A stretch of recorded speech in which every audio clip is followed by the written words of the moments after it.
And good morning, happy Thursday. It is Glenn Clark Radio. I'm Glenn, he's Griffin. What a night it was. We're going to talk about the Orioles, and we're going to talk about Gunnar Henderson. Glaser from Baseball America will join us a little bit later on. It was a night, it was a cool moment, obviously. It was a very cool moment for Gunnar Henderson to hit a home run in his Major League debut. Again, it would be nice if these debuts would happen at home. I hate the fact that I have to be conflicted about this. I really hate the fact that I can't, because in the moment it is kind of joyful, and then you're like, what could this have been in Baltimore? I don't understand. But it's what it is. Gunnar Henderson hits a home run in his debut. Had a couple of hits last night. That was very cool. Orioles' offensive woes were kind of continuing, although they did add on a couple runs late to make it look like a reasonable output. And thankfully, the pitching continues to just be so much more absurd than you could have ever imagined the Orioles pitching being.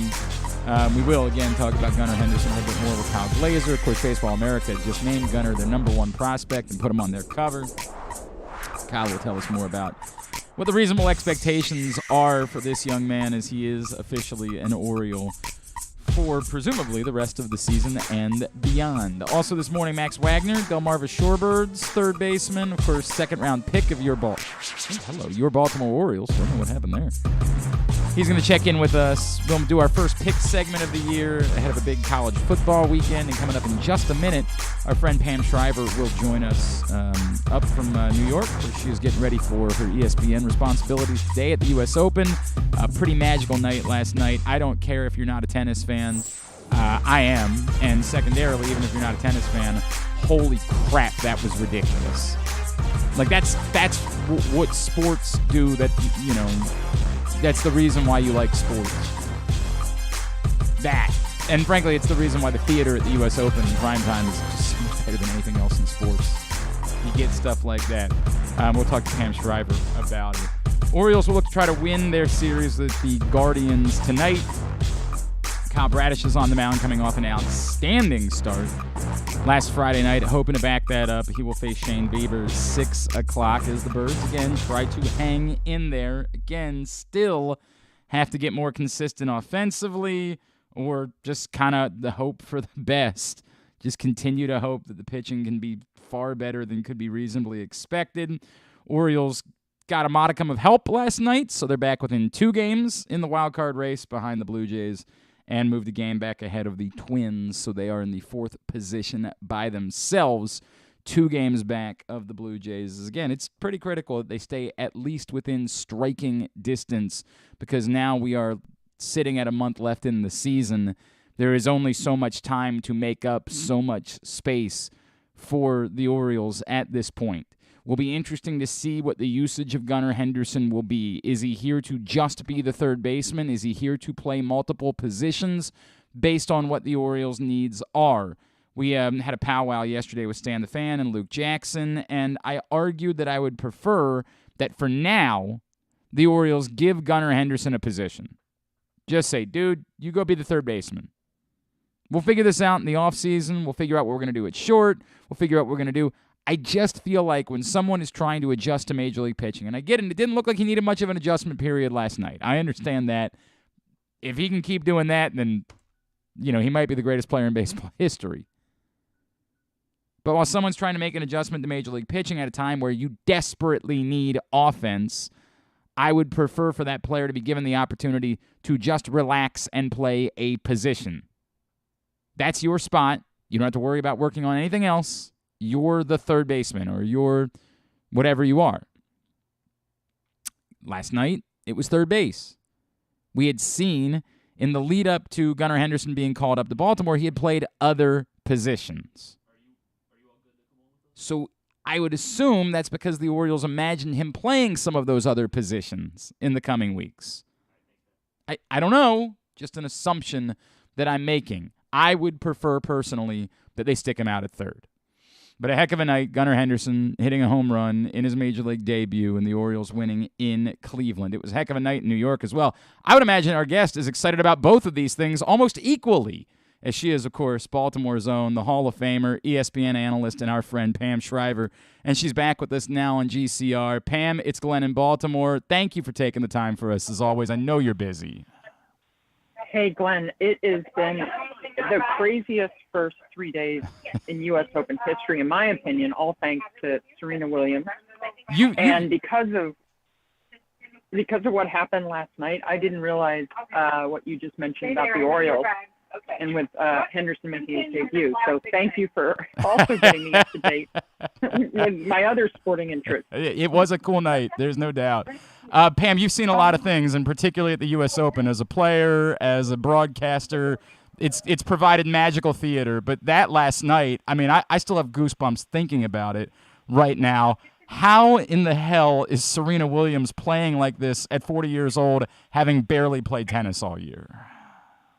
Well, because the last couple of weeks, she's really just rolled up the sleeves and worked really hard. And, obviously the Wimbledon match, which she was really underdone when she lost in 3 hours and 11 minutes. But the good news is she played a 3 hour and 11-minute match, didn't get injured, and then signed up to play Canada in Cincinnati.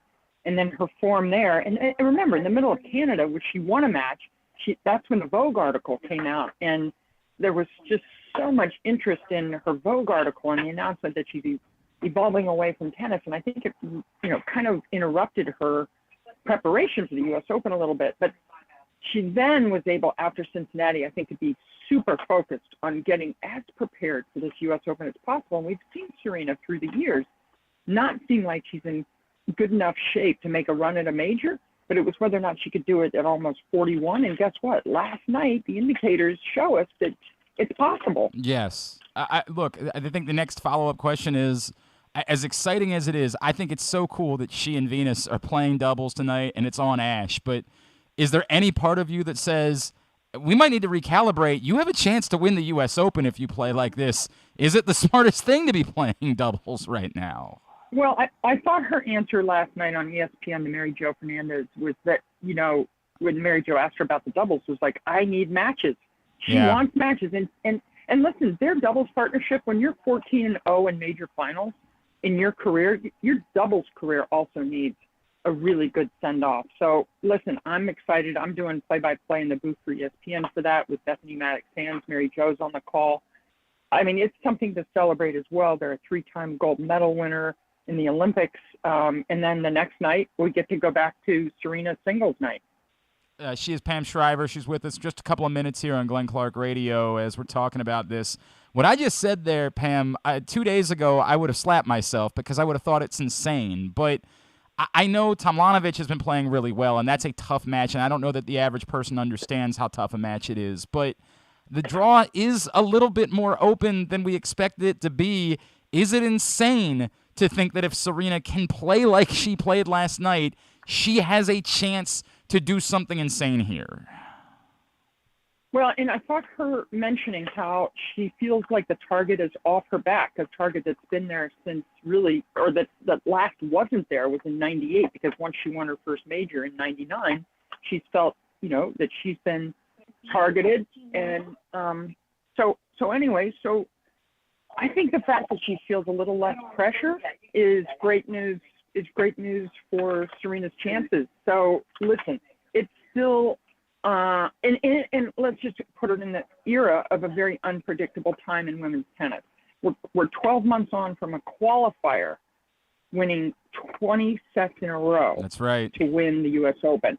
So why can't a 40-year-old who's already won 23 of them, based on what we saw last night, especially in the final set? Yeah, I picked Bella Haddad Maya, so my pick's out of the window now, and I almost don't care what happens at this point.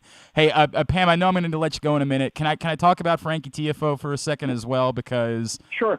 He looks good to me, and I know that it's a tough road ahead. There's potential for Schwartzman in the third round, and maybe a Nadal thing looming after that, but I don't know how to compartmentalize it because I'm not sure that he's ready to compete with the biggest stars on the men's side where there is still sort of a bit of a separation there. But I really think that he's kind of come into his own at this point. And I know as a fellow Marylander, you've paid a lot of attention to Frankie over the years.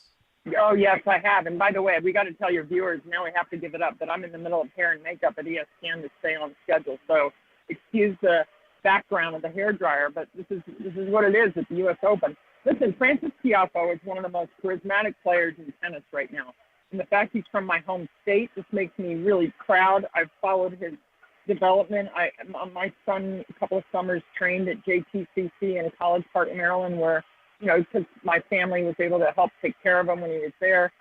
So, I don't know. I've just admired Francis. He's become more of a professionally tired Wayne Ferreira, who played during my era, and his whole game has been really upped as far as not just he's had the talent, he was missing the professionalism. That's a really interesting way of saying it. It feels like I don't know how to describe this, Pam. It feels like he's comfortable in his own skin right now. He's always been an entertainer. He's always been, but there's some, I don't know if it's confidence that I'm trying to say. It just feels like he's a player that believes in himself, believes he can be, some of the best players in the world, and it makes it even more enjoyable to watch him. Well, and the timing for him maturing, for Francis maturing as the big three, while they're still alive and still can win majors, obviously, there are going to be so many majors on the men's side up for grabs in the next 5 to 10 years when Francis is going to be in his prime. So, unlike the Tsonga, Burdick, Ferrer era, where they were pretty much shut out because very little opportunities were there, Francis, I really think he can win one or two of these before he's done, and that will be an exciting time for Maryland tennis. Boy, that would be amazing. All right, I know, Pam, I can't thank you enough. Oh, by the way, yes. Let me mention one other pro. Please. Sophie Chang from Baltimore, right? Yes. I didn't realize how much she had come along. So she won a doubles tournament in Hamburg over the summer, got a wild card in with her partner, and yesterday they won their first round match, coming from 2-5 down in the final set. So Baltimore is in the U.S. Open, second round of the doubles, and it's kind of cool. I'm so glad you mentioned that because I had almost completely forgotten that Sophie was from the Baltimore area. Thank you, Pam Shriver. Thank you so much. You bet. Hey, tune in tonight. Yes, that's so cool. All day long to ESPN's coverage. So cool. Pam, thank you so much for squeezing us in for a couple minutes. I really appreciate it. Say hi to my pals in Baltimore. Thanks so much. Pam Shriver, the Hall of Famer, joining us here on GCR as she's getting ready for her day of coverage on ESPN, literally coming on with us from the hair and makeup chair, which is almost overwhelming. Greatly appreciate Pam Shriver doing that. There's one other really huge story this morning in relation to a topic that we've been discussing throughout the week. I mentioned a couple days ago that I thought the strategy for the Ravens, as far as Lamar Jackson, might end up being, hey, we need to watch the next couple of quarterback dominoes fall. And one of them fell.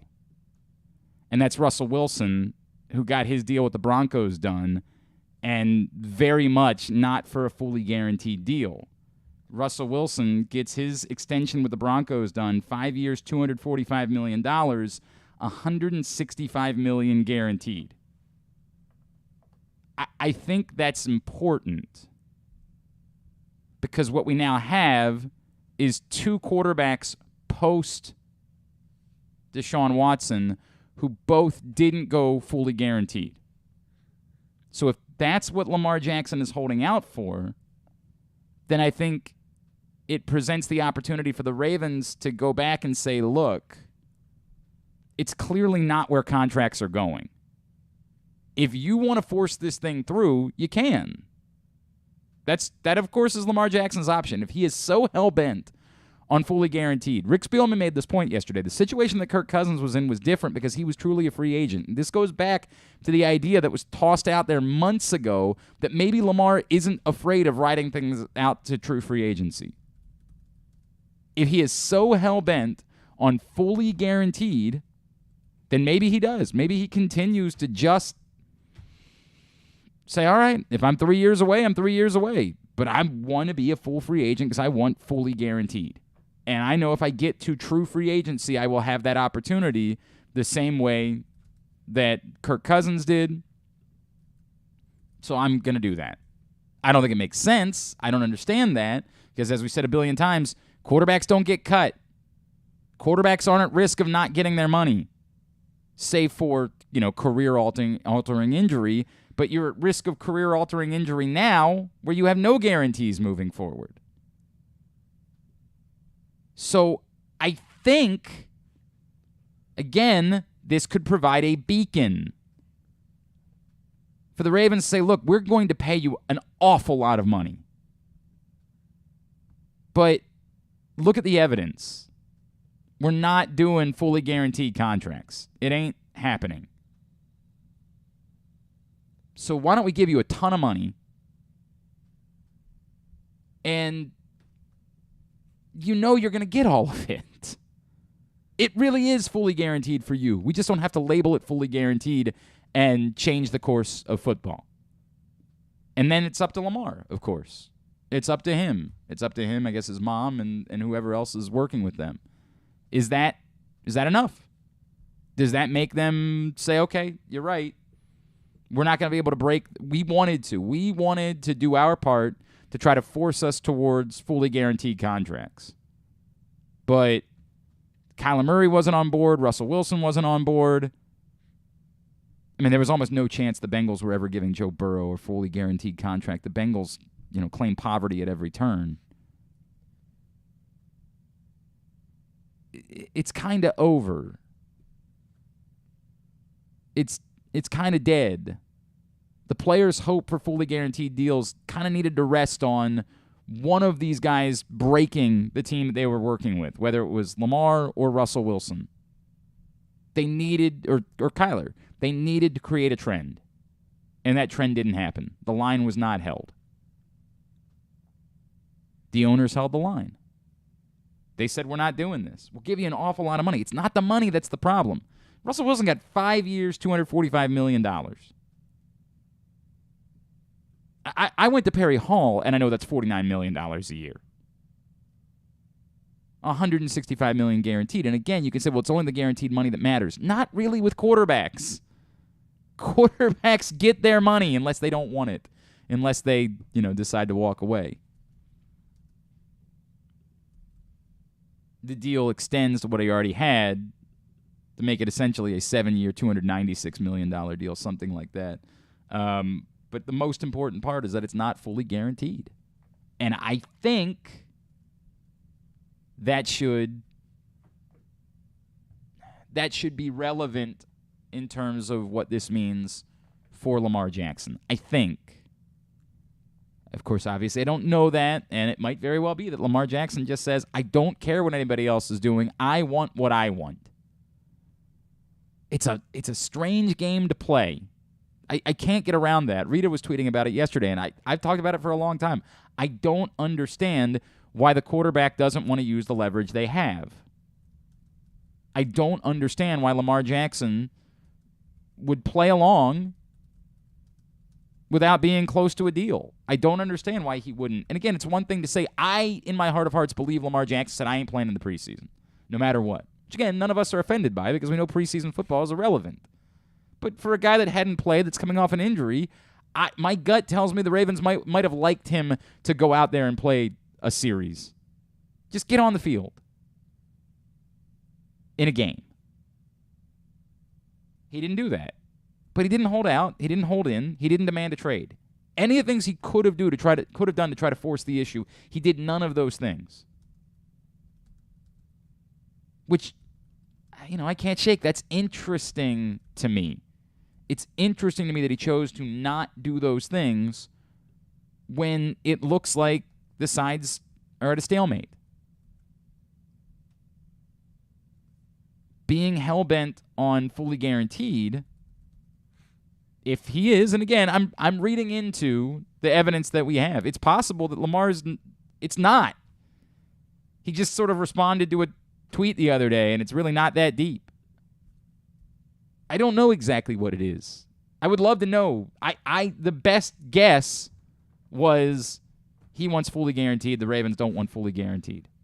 That's the best guess, the most educated guess we could come up with based on the evidence that we have, based on the Jay Glaser report and his Twitter activity the other day. If that's the case, this maybe throws a wrench in those plans. Today's show also brought to you by the FanDuel Sportsbook at Live Casino and Hotel Maryland. Of course, loaded week one of college football season is coming up on Saturday. You're going to want to be in the FanDuel Sportsbook at Live Casino and Hotel for all of the games. It's the place to be. You got the bet pads available. You can put some money on the bet pad the start of the day. You can sit around, watch football all day, never have to get back up, go to the window, or even one of the convenient 61 self-service kiosks. Great food at Sports and Social. So many tremendous games to bet on throughout the course of the day. It's a great weekend. Big fight on Sunday night as well. Ortiz-Ruiz. You're going to want to be there. And there are going to be big crowds this weekend. This is going to be a massive weekend in the FanDuel Sportsbook at Live Casino in Hotel, Maryland. So email events@sportssocialmd.com right now to reserve your spot. All right, Max Wagner from the Delmarva Shorebirds is going to join us next. We're going to take a break here, and then we'll talk to Max Wagner. It's Glenn Clark Radio. What's up, everyone? This is Tyus Bowser, and I'm excited to tell you that I'm back for Season 2 of the Tyus Bowser Show in partnership with PressBox and Great Ace Memorabilia. Join us on Tuesday nights throughout the season as I'll be heading all over town with my special guests. And, of course, our co-hosts, Glenn and Rita. Or is it Rita and Glenn? What is it? I look forward to meeting you guys and talking a little bit about football and a lot about life. And if you happen to miss the show, you can now catch a replay Friday nights on 105.7 The Fan. Get all of your details for the Tyus Bowser Show right now at PressBoxOnline.com/Bowser. The next Tyus Bowser Show is Tuesday, September 6th at 7 p.m. at Guilford Hall Brewery, 1611 Guilford Avenue in Station North. The Tyus Bowser Show is brought to you by Maryland Vascular Specialists and the all-new Ginsu Grill. That first sip. That first bite. Start your day off right with a delicious breakfast at Royal Farms. Choose from a fantastic selection of fresh Royal Farms breakfast sandwiches and top it off with a rich hot cup of the freshest coffee in the world. At Royal Farms, breakfast is available day and night. It's the freshest breakfast in the world. Real fresh, real fast. Royal Farms. Whether your focus is luxury and comfort, convenience and technologically advanced connectivity, or sporty performance and aggressive styling, we've got the perfect Highlander for you. Check out buyatoyota.com for deals on new Highlanders from your local Toyota dealer today. Sports betting has come to Maryland, and we're ready to help you win some money. Tune in for Simply the Bets every Tuesday morning at 11:40. FanDuel Sportsbook GM Leon Twyman and VSiN's Aaron Oster join the guys every week to give you all of the info you need and offer you a few winners. And every other Thursday at 11:40, tune in for Weekend at Bookies as Andrew Stecca and Alloy Sports' Brad Kronthal help make you some money for the weekend. So come win some money with us on Simply the Bets every Tuesday and Weekend at Bookies every other Thursday. Brought to you by the FanDuel Sportsbook at Live Casino and Hotel, Maryland. Listen at PressBoxOnline.com/radio. Watch at YouTube.com/PressBoxOnline. Hey, O's fans, enjoy Labor Day at the Yard this year with a full day of baseball, family fun, and a giveaway before the Orioles clash with the Toronto Blue Jays on Monday, September 5th at 1:05. Arrive early to celebrate Orioles slugger Ryan Mountcastle. Be one of the first 15,000 fans 15 and over and receive a Ryan Mountcastle t-shirt before catching the action-packed game. A variety of ticket options are available. Don't wait until the last minute. Secure your tickets now at Orioles.com/tickets. Don't forget that full episodes of the show are available for free on Apple, Spotify, Amazon, and YouTube. But warning, you get what you pay for. You're listening to Glenn Clark Radio. All right, back in here on GCR. Hey, let me pull the curtain back a little bit. We are dealing with some phone-related issues. We can make calls out, but we can't make calls in. And we had told Max Wagner earlier in the week that he could call us, and then unfortunately, it's these things, these damn things that happen sometimes. So hopefully we can get that figured out in the next couple minutes. If not, we do not blame Max. I want to make that abundantly clear. It is not his fault. Please do not send him nasty texts, anything along those lines. I don't know why anyone would. That's insane. I really have no idea why I said that. But just bear with us. It's our apologies, our sincerest apologies. Today's show also brought to you by Glory Days Grill. You know how much I love Glory Days Grill. Still some time for you to get to your neighborhood Glory Days Grill. I know today is the first day of September, but technically summer is not over yet.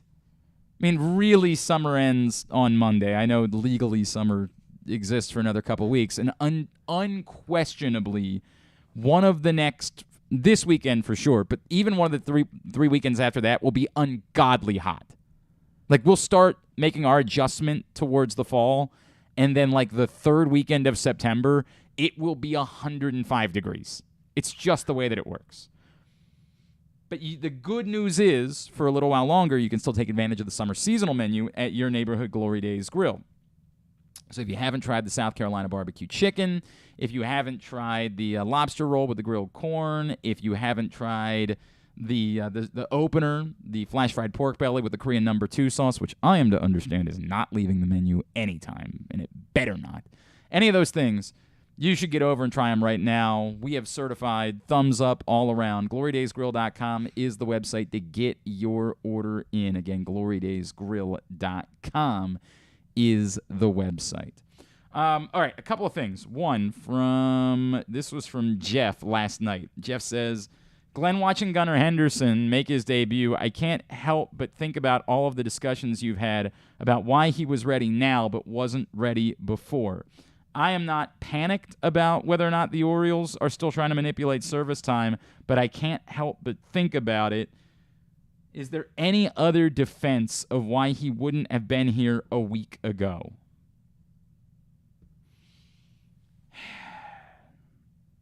Is there? Potentially. Sure. Potentially. There are defenses like, we had said we had set up a certain number of games.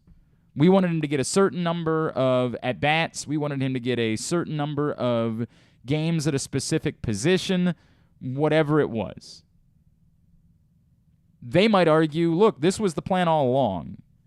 It's not about service time. It's about we wanted Gunnar Henderson, who had not played very long at AAA, to play and get a ton of at-bats at AAA, and then we had decided before the season that September was the earliest we were calling up Gunnar Henderson, and as we've told you a million times, we're not veering from the plan. The plan is the plan, and we're not getting away from it.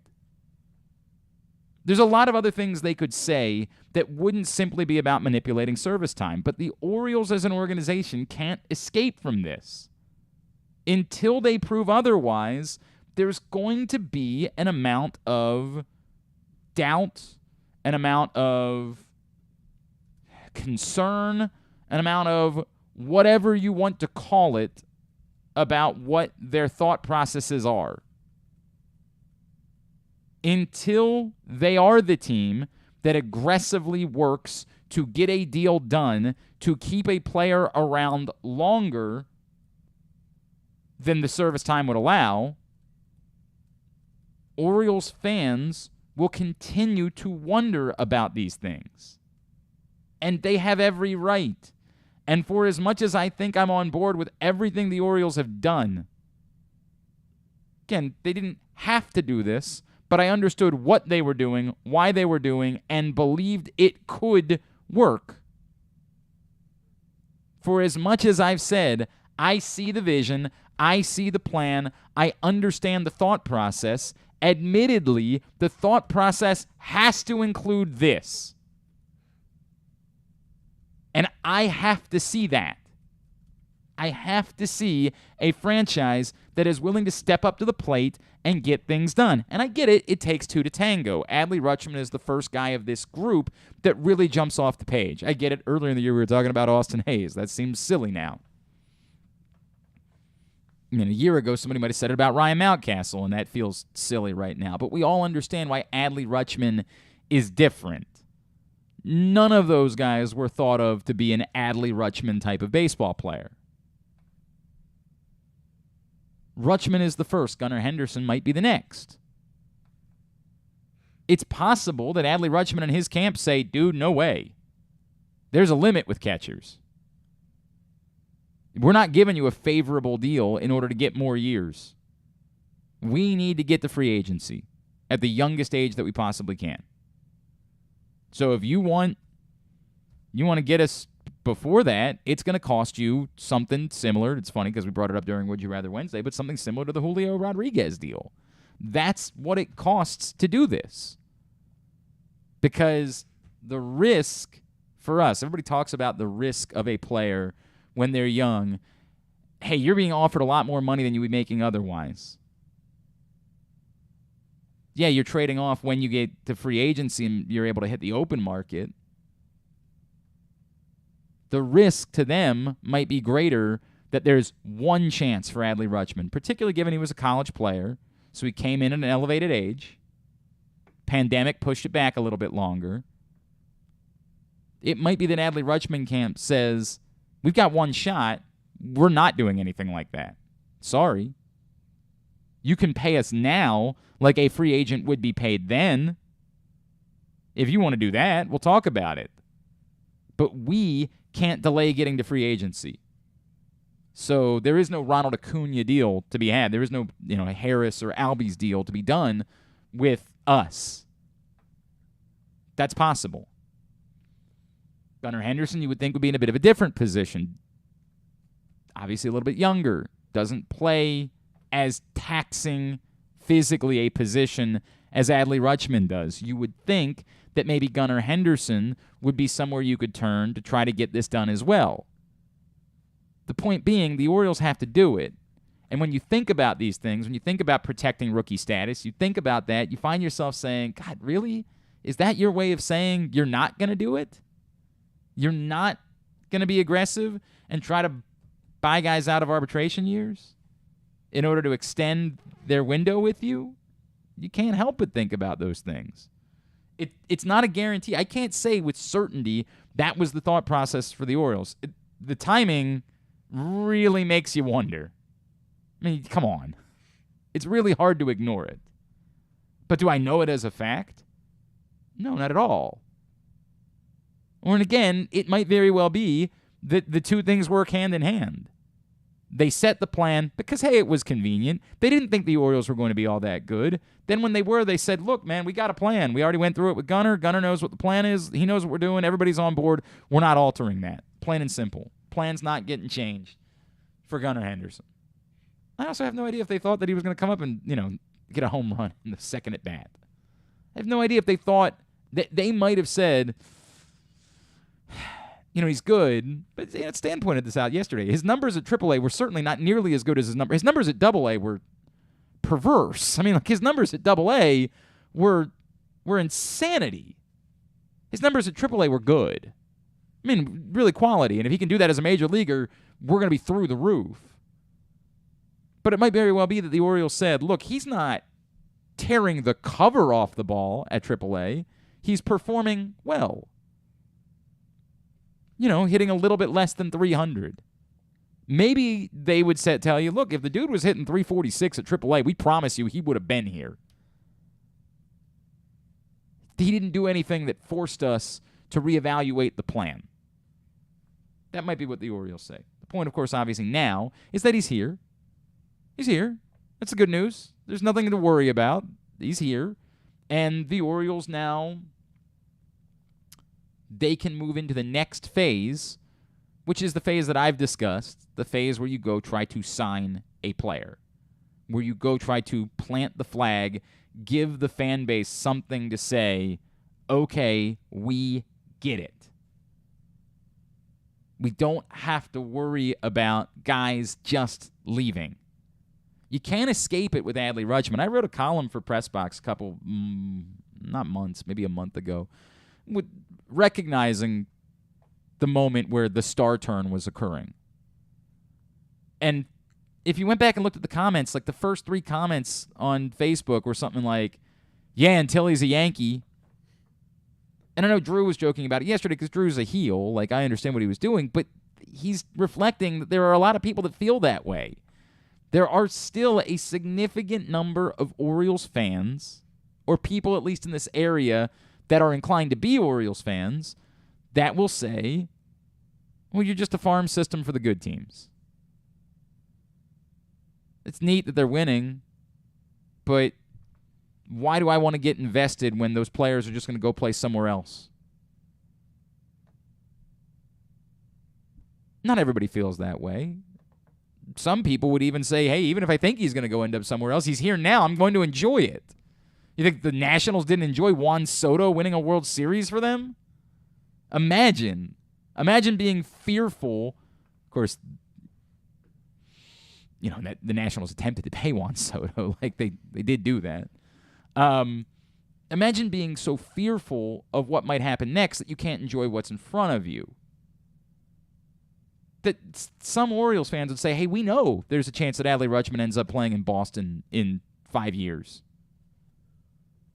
But we're going to enjoy this now and hope that it leads to winning a World Series the way that it did for Juan Soto and the Nationals. And we're not going to worry about that.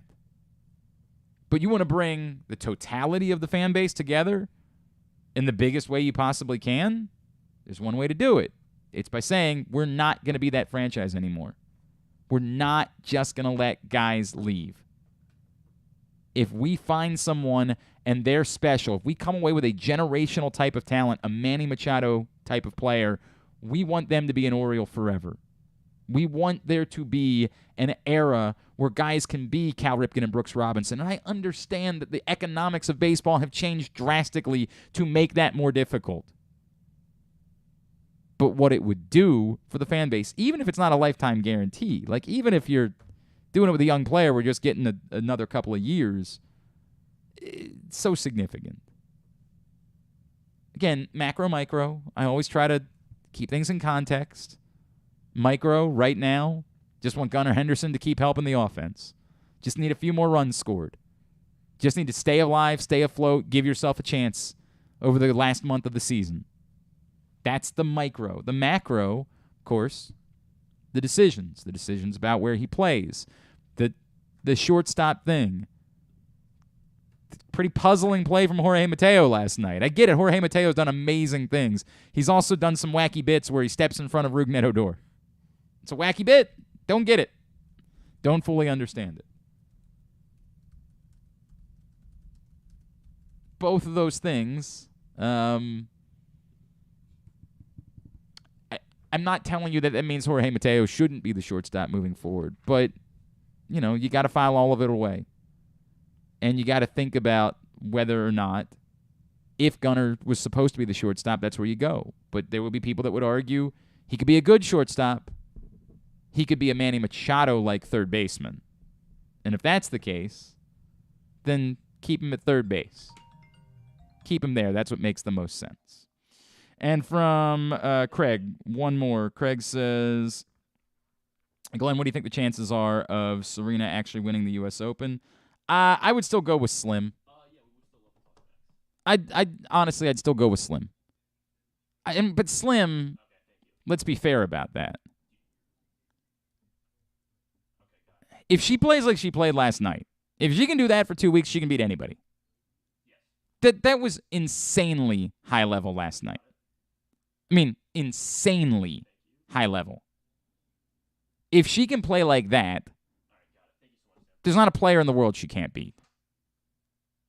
Sure. That's tough to do. It's tough to do for 2 full weeks. It's tough to assume that that's something that a 40-year-old can hold up. Serena, of course, has surprised us time and time again. But 2.5 hours on the court last night. Going to play doubles again tonight. Then come back out, play a tough player in Tomljanovic tomorrow. I mean, there's a lot there. But impossible? Before the tournament, I said yes, because I saw the player that played this summer. That player could not win the U.S. Open. The player that we saw last night, yeah, that player can win the U.S. Open for sure. All right, our fault as we are running late this morning, but let's catch up with the Orioles' second-round pick and now third baseman for the Delmarva Shorebirds. It's a pleasure for us to welcome Max Wagner into the program. Max, it's Glenn and Griffin in Baltimore. It's good to chat with you, man. Thank you for taking a couple of minutes for us. Yeah, thank you all for having me on. Hey, man, it's good to chat with you. Apologies, we had some issues this morning, but thank you for taking the time for us.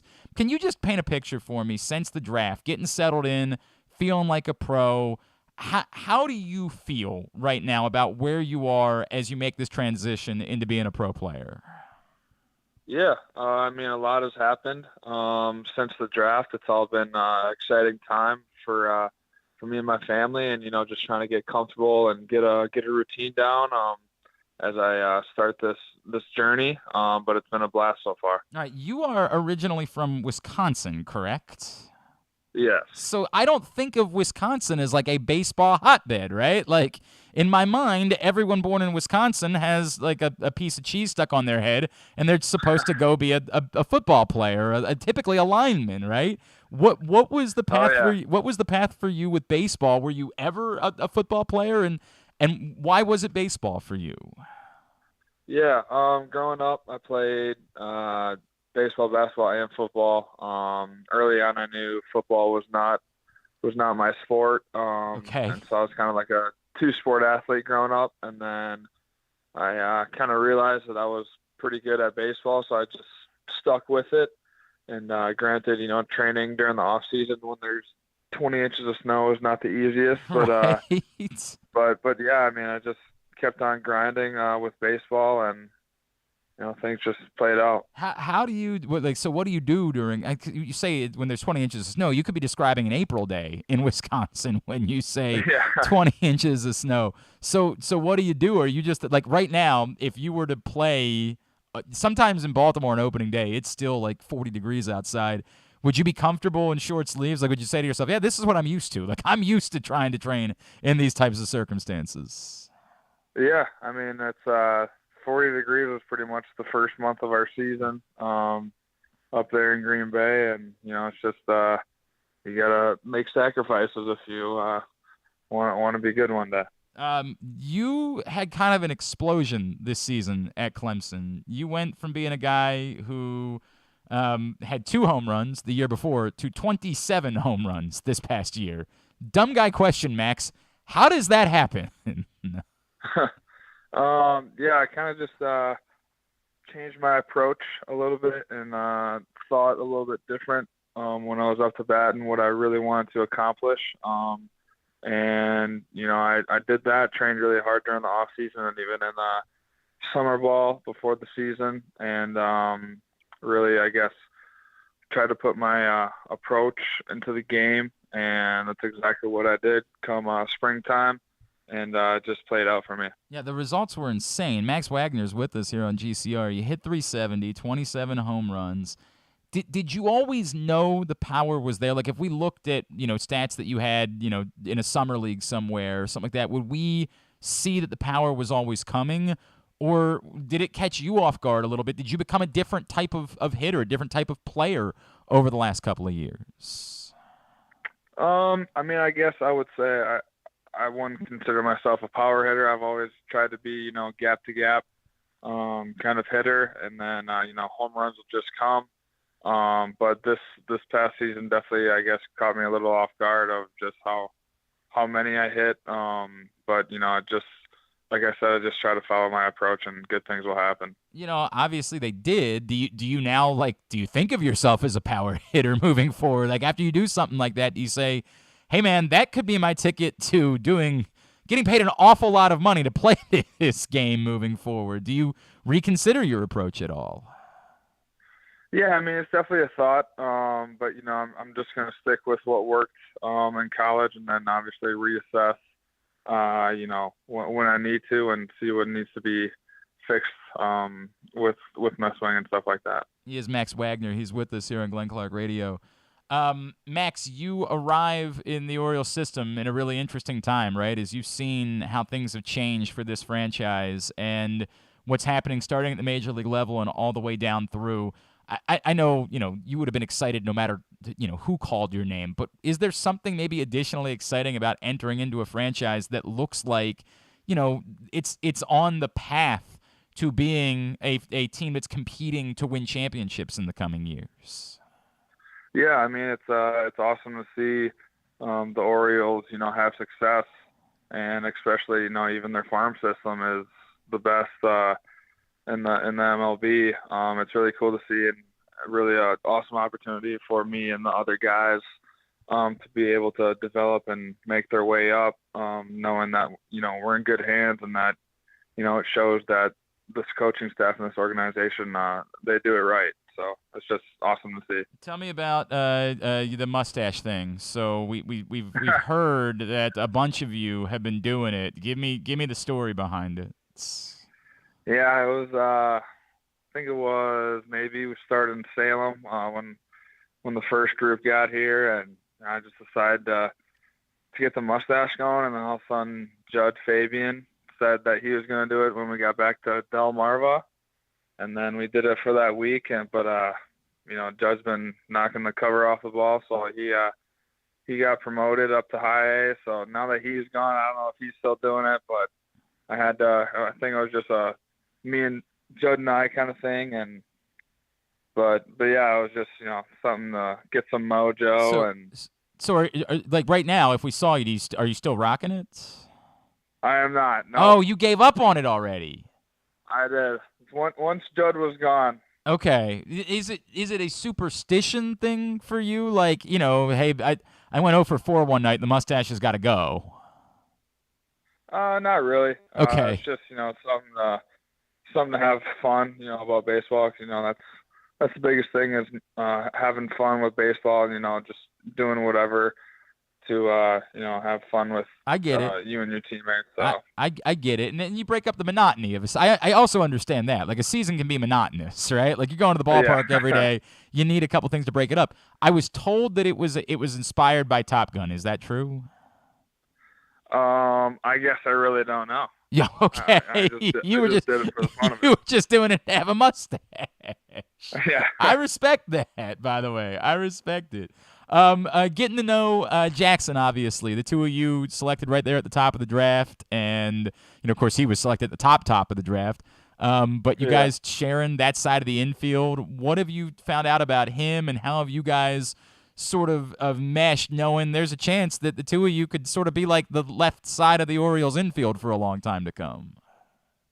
Yeah, I mean, he's a great kid, very talented. I've spent a good amount of time with him, and he's just an awesome dude. Love playing baseball with him, and just, we always talk, even if it's not baseball related, and I just really grateful that I got the opportunity to meet him and be able to see him work and stuff like that. But yeah, he's just an awesome dude. That's cool.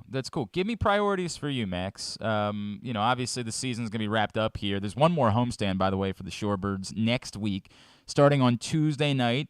You're headed down for one last weekend at the beach. Then next weekend will be your final opportunity to see the Shorebirds this season, a beach towel giveaway on Friday night, and so much more. Get to shorebirdsbaseball.com in order to find out more. Priorities for you, Max. What is it that you say, hey, here's what I want to work on when I come back next season, when we report to Florida, here's where I want to already be even better? Yeah, this 3 weeks that I'm with the Shorebirds, it's really about learning about yourself and, kind of learning about what you need to do to, make that next step. So obviously, even if performance and isn't the greatest, it's all about learning on what you need to work on during the off season. That's definitely something that I've accepted over these games I've been with Delmarva. And so, it's really just, there's a bunch of stuff that, can be worked on, because, there's always a part of your game that needs some work on. So I guess I really don't have one thing, but I know there's a good amount of stuff, and I'm ready for the work. This is what I've been dreaming since I was a little kid. So it's just, you get to play baseball, so it's really fun. All right, now I'm going to ask you what I think is the most Wisconsin question I can ask you. What is the single largest number of brats that you have ever consumed in one setting? It's a tough question, but I might have to go with probably like 5. Okay, I had to guess. I'm going to guess that there are many that have a number higher than that, but it's a respectable number that I can live with. Do you believe in the greatness of a cheese curd?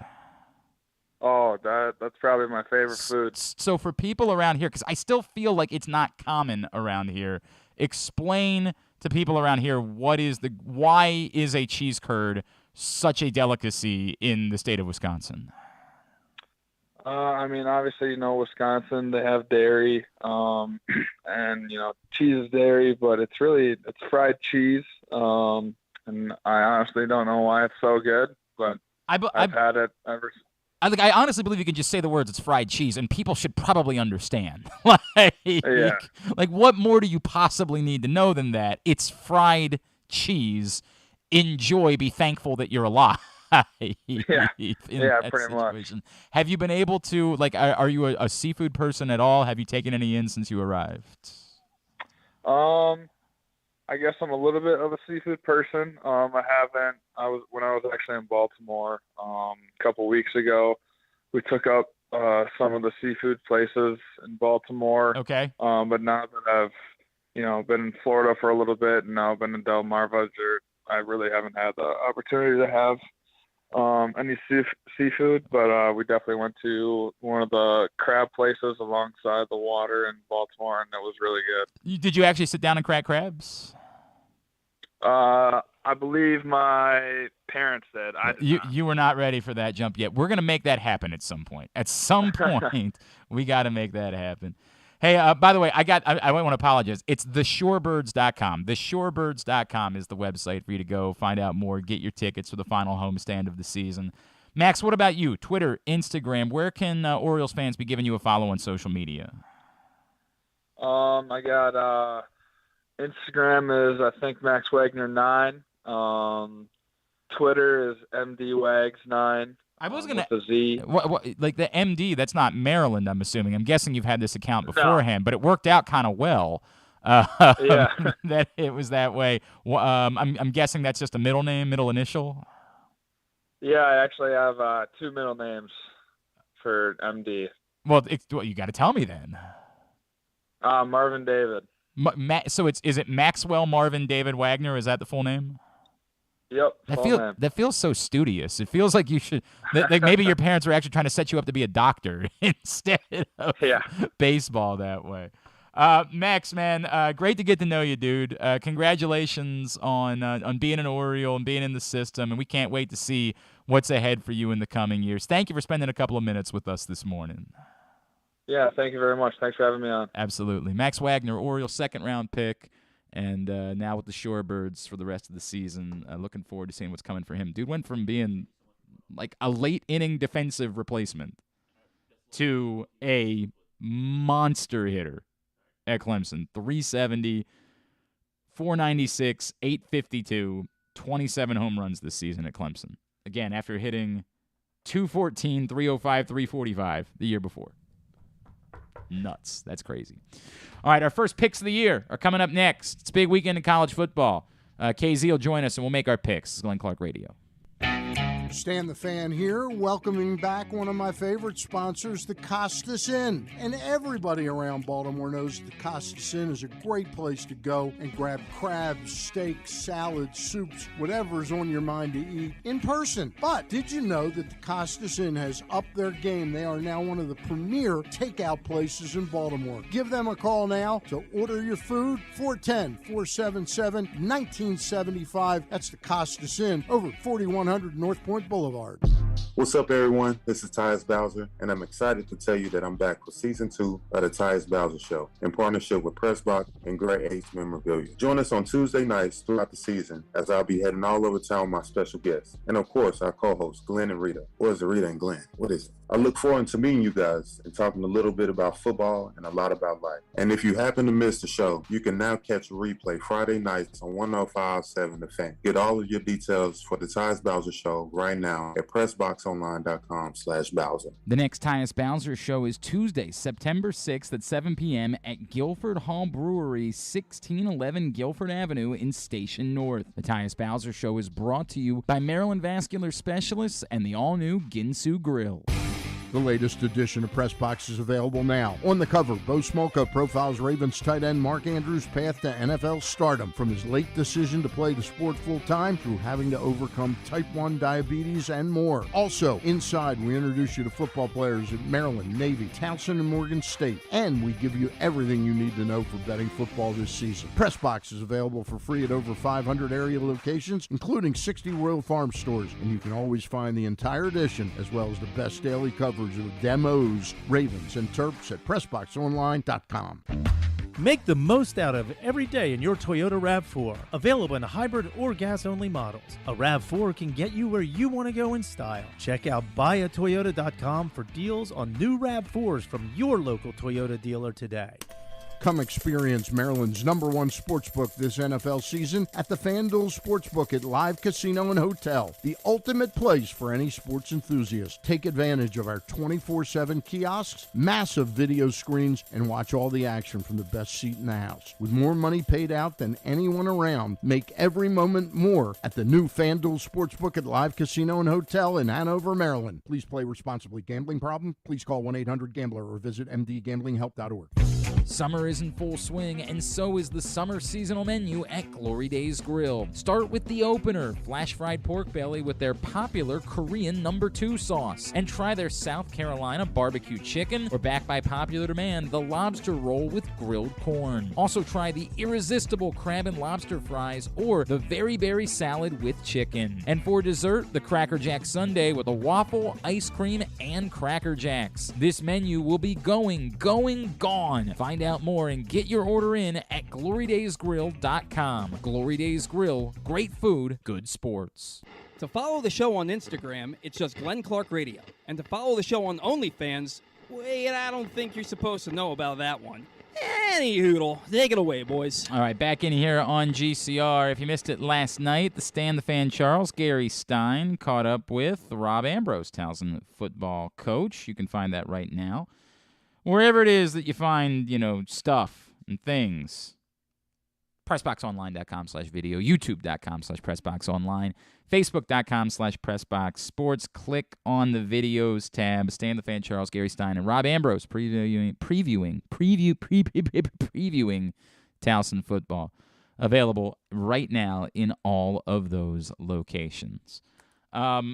For some reason, he's acting like a child about it, but he's our friend Ken Zalis, and we've pulled him out of retirement literally to do nothing other than just participate in the pick segment that he's participated in for years, and he's being incredibly overdramatic about it. What is wrong with you? You know I have a job, right? What? I'm you just act like you didn't have a walking job dead. before. You have the same job you had before. I have more responsibilities now. What? It's busier. It's like oh Glenn, I know you're not doing anything right now with your job or your kids, but we're gonna call you like 15 minutes later. I'm sure that's okay with you, right? Well, if it's Ken, you understand how this works.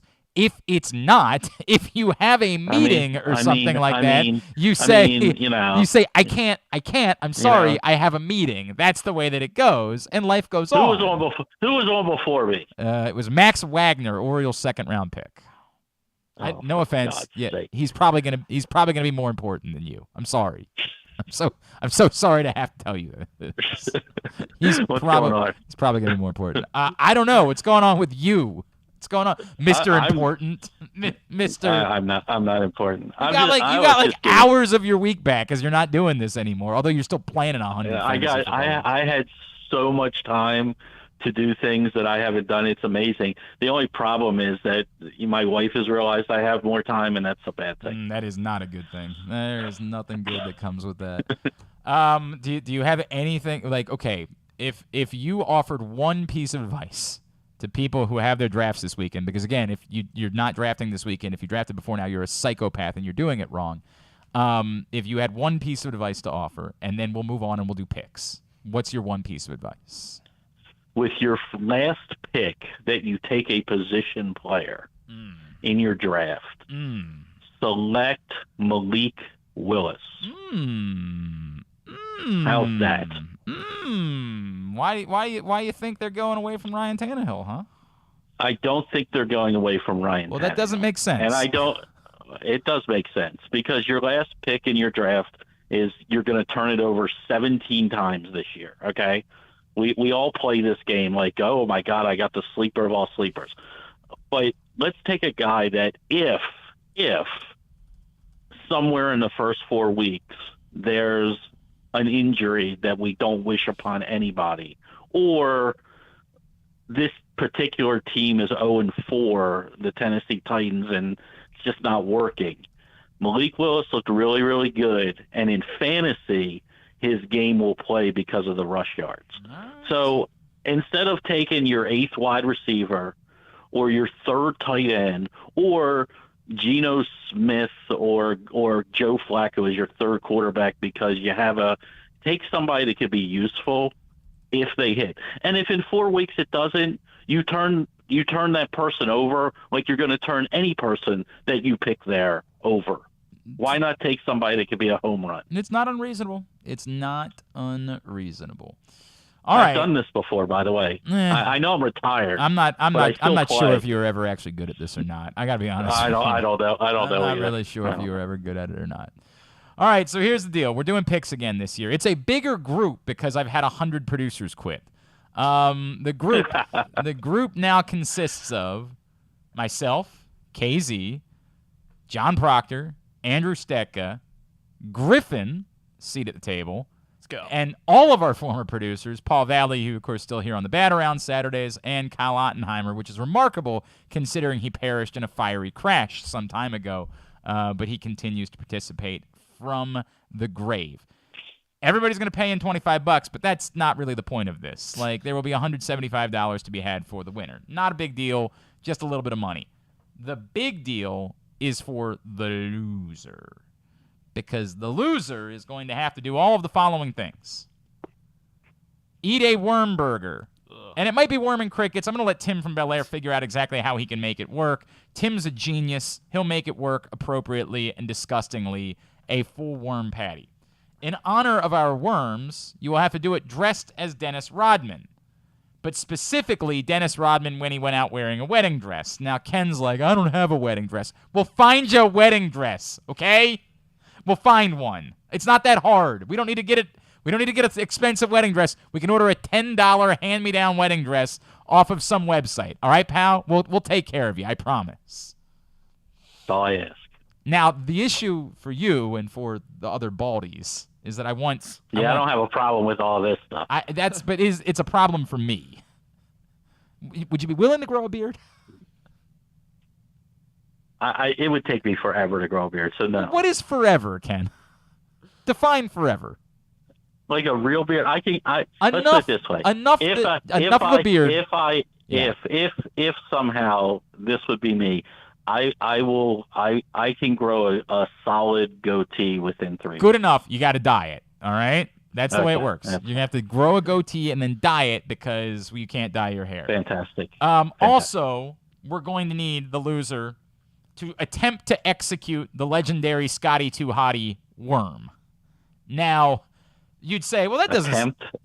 You know what I'm... That's fine. Yeah, you know what I'm saying. Other than... I mean, the attempt is fine. Yeah, I'm good until I hit the floor. Yeah, I can do all the arm Griffin's stuff. Griffin's a young man. Griffin's a young man. He'd be fine. I guess, yeah. Arguably, I think Paul Valley's in pretty good shape. I think he'd be all right. Yeah, he'd probably do it. The rest of us, either old or not in shape, or both. And so it's going to be a disaster attempting to do the worm. But because, like, for someone like Griffin, if he loses, it's not that big of a deal. You can perform the worm and hit whoever you want. Whoever the rest of us you want to hit with the worm, you can. But then that person gets to reciprocate and, in Too Cool style, give you a Rikishi stink face afterwards. So that's the penalty for the loser. All right? Everybody understand? We all good? I feel like people were struggling with this when I sent out the email. It's all right there in front of you. So the loser receives a stink face? Yes. The loser performs the worm. Okay. And then receives a stink face. From whoever who? it is that you gave the worm to. Oh, okay. So I see. Whoever okay, you hit at the end of the worm, that person then gets up and gets their heat back by giving you a stink face. We all understand? Let's move on to picks. Fantastic. Okay. 7 college games this week. Griffin, where are we starting? All right, we are going to start tonight on ESPN at 7 o'clock. The West Virginia Mountaineers, they take on number 17, Pitt. And the spread is Pittsburgh Panthers minus 7.5. Everybody's picking Pitt in this, which makes me very uncomfortable because I have no idea. Literally, the only thing I knew about Pitt was they had Kenny Pickett and they had Addison, and they don't have those guys anymore. So I don't really know anything about Pitt. 7.5 is a big number.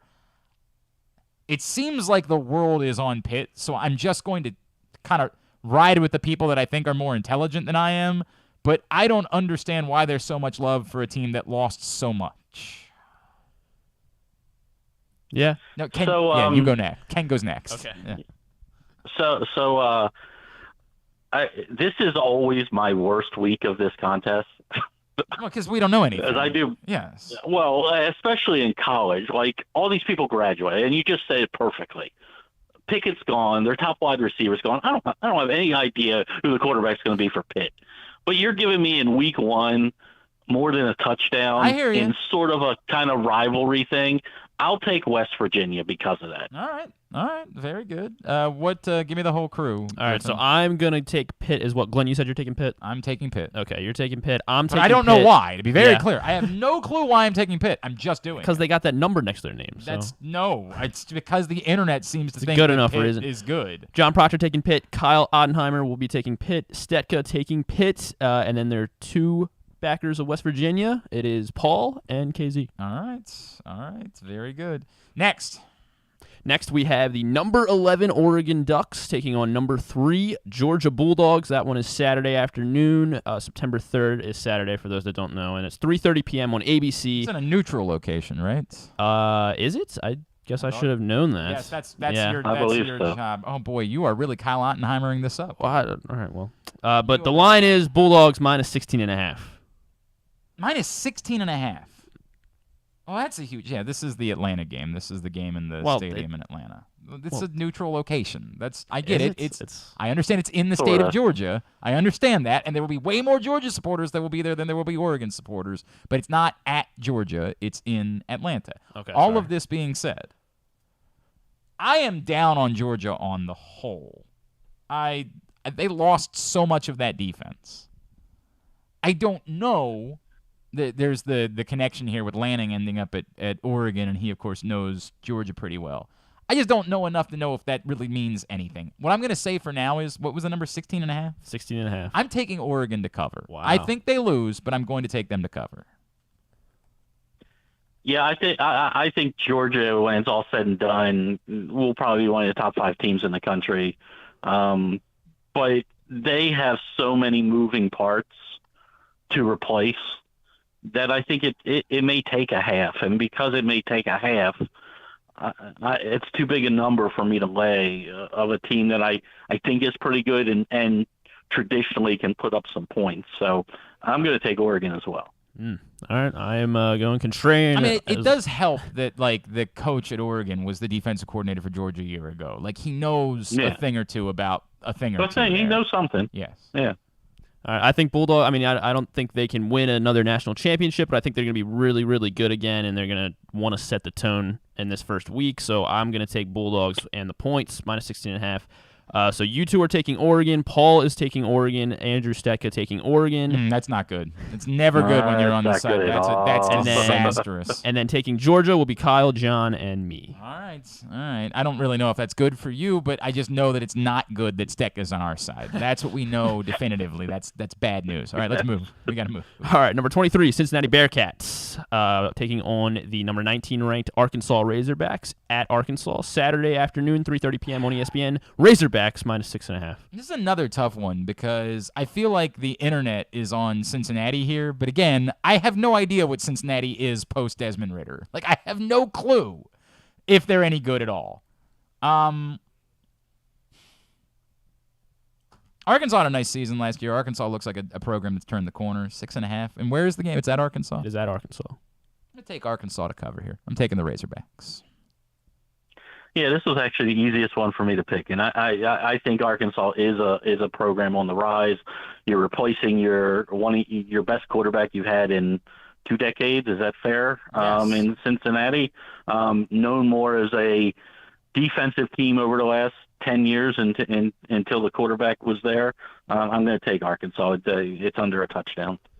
I'm taking Arkansas as well. In their first 4 games, the last 2 seasons, they're 7-0-1 against the spread. I think. Look at you. Yeah, I think stats are on our side here. Stuff. So everyone's taking Arkansas except for John Proctor taking Cincinnati and Andrew Stetka taking Cincinnati. We like that. That is good news. There we go. That is great news for us. Everybody else in the Razorbacks. All right, moving on. Number 5, Notre Dame will be traveling to Columbus, take on the number 2 ranked Ohio State Buckeyes. That one is Saturday night at 7:30 on ABC. Buckeyes currently favored by 17.5 points. I keep trying to talk myself out of it just because the number's so big, but I can't. Ohio State is drastically better than Notre Dame. Now, I think Notre Dame's going to have a fine season. And I know that Ohio State is always good to disappoint you. Like, once you convince yourself of how good Ohio State is, they always have an absurd clunker that they throw in. Of course, Oregon a year ago, like that you just don't expect whatsoever. Well, that'll be against Maryland this year. It would be really nice if that were the case. But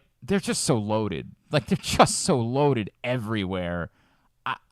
Ohio State. The number, I get it. It's nuts. The number is insanity. But Ohio State, on paper, is that good. Ohio State's the pick. These are 2 of my 4 least favorite college teams, and I hope they both lose. Is that possible? I don't think that's possible. I don't think. Okay, I believe they did away with ties in college football. Unlike the NFL, who still thinks people want to see it, and made it in fact easier for us to have ties. People want to see ties. I mean, we take a field goal kicking contest or punt kicking contest, whatever you want. We take something. Just give us a winner. Right.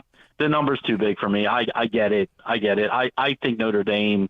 I like this coach that they have. I like him too. He gets the best out of them. I think you're Notre Dame. I think some bulletin board material because of this number. I'll take the points. I also got Ohio. Well, no, I don't have Notre Dame, but I have Ohio State. I think they win by 3 touchdowns. Picking Notre Dame will be Paul and Ken, and everybody else is on the Buckeyes. All right. I mean, by the way, I do agree with Ken that I hate everything about this. Like, I'm going to watch the game because it's the game that's going on. But, I hate everything about that. Other than, Jackson Smith and Jigba to me is maybe the most exciting player in all of college football this season. I'll watch that dude. I think he'll cover by himself. He might. All right, so moving on, Sunday night football, but in college, Florida State Seminoles will be visiting the LSU Tigers. That is Sunday night at 7:30 on ABC. Right now, LSU, or at least last night, LSU was favored by 3.5. I have no earthly idea. Of course, this is Brian Kelly's debut. God damn, I have no clue. Both these teams are meant to disappoint you. Like, that's what they do anymore. Both these teams are meant to disappoint you. Oh God. This is a crapshoot to me. What's the spread? 3.5 for the Tigers. Just give me LSU because they're at home. That's it, and the number's small. I have no other thought to this. I will. You've hit. It's amazingly you got all 4 of my just can't stand them college football teams in these games. And Florida State's in that top 4, so I'll take LSU. I'll never take Florida State in that. Yeah, I think Florida State usually starts pretty slow to this season. Like, it always seems like they have one of these primetime games and they drop, they let you down. So I'm taking LSU as well, and it is a clean sweep. Everyone is on the Louisiana State University Tigers. It's good news for us because we're all probably wrong. Go ahead. Moving on to Monday night, we got Monday Night Football in the college sphere. Number 4 Clemson Tigers will be taking on the Georgia Tech Yellow Jackets at Georgia Tech. That is Monday night, 8 p.m. on ESPN. Line is Clemson minus 22.5. I love that Steck is offended by the fact that we don't want him picking with us. Offended. Like he hasn't paid attention to the fact that he regularly loses this contest. I don't remember. What was the line again? 22.5 for Clemson. Whatever. By the way, and this is the other thing too. I'm struggling to fully be on board with Clemson as well, right? Like, we saw them a year ago. They were not that good. I mean, they were good against the ACC because the ACC stinks. I mean, the ACC is basically the same as the AAC at this point. Oh, God. 22.5.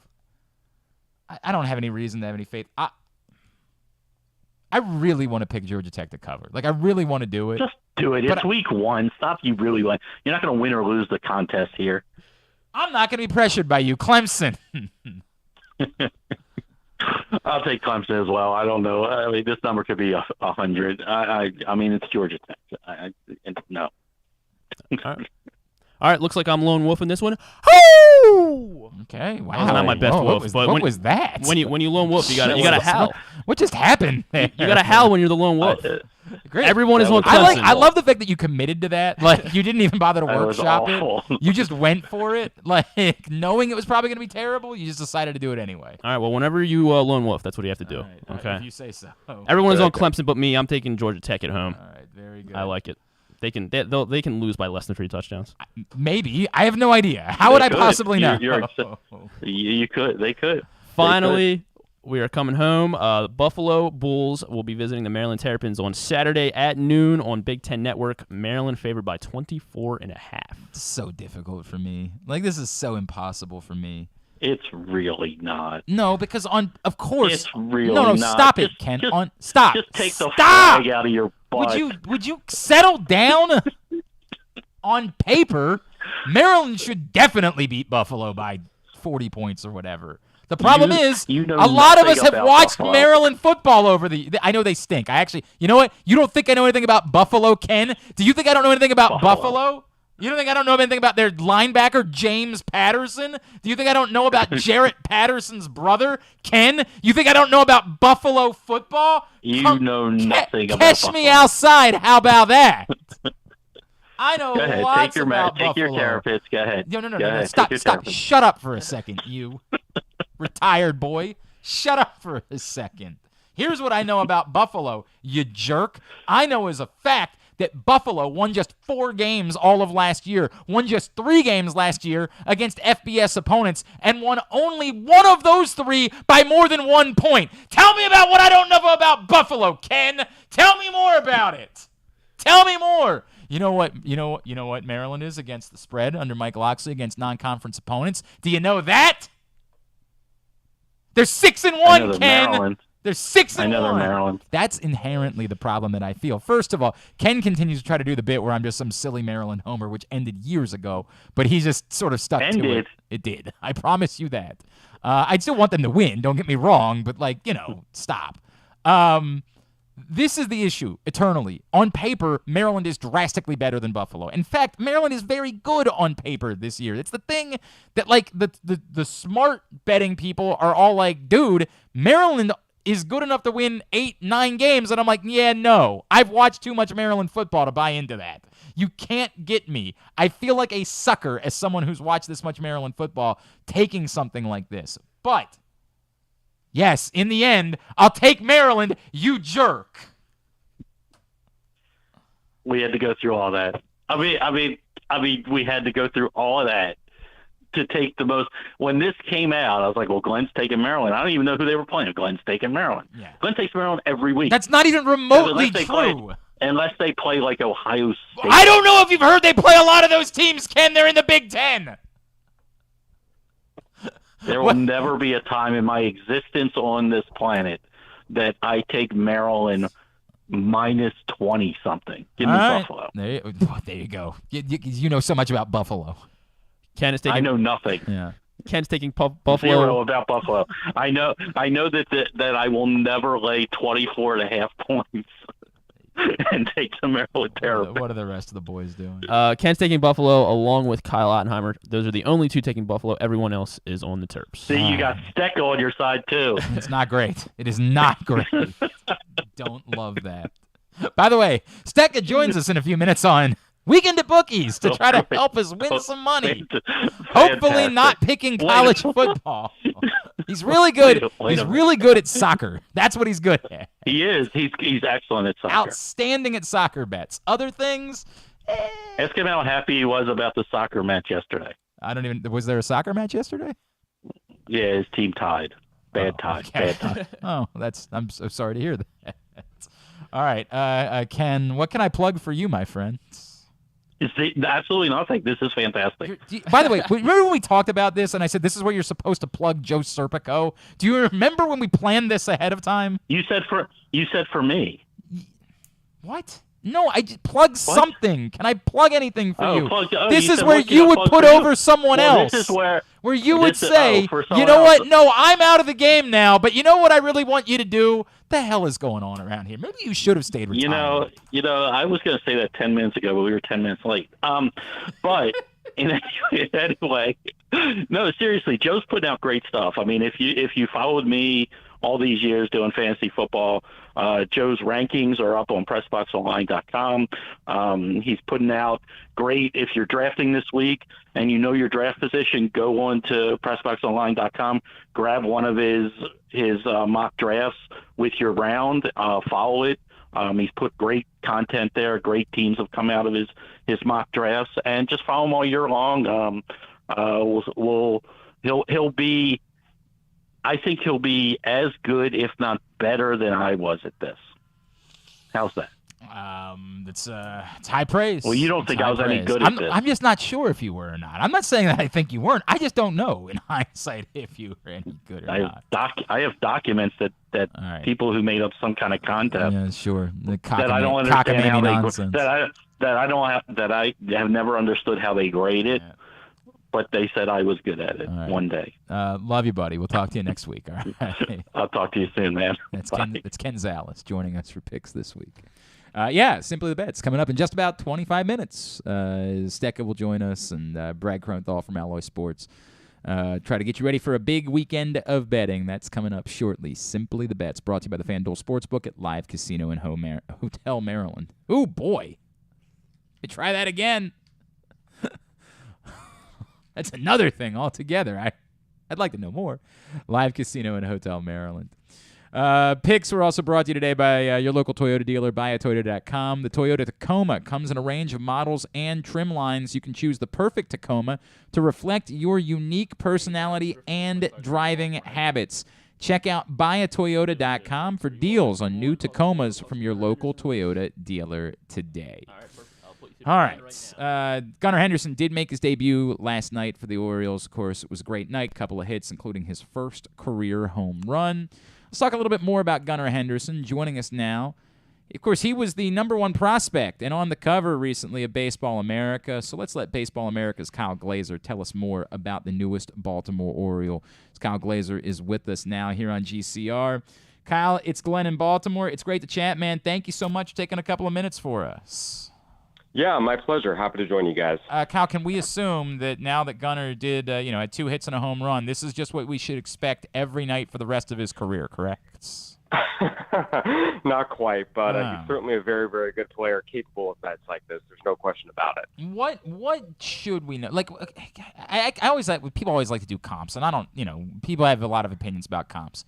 But what is Gunnar Henderson as a baseball player, Kyle?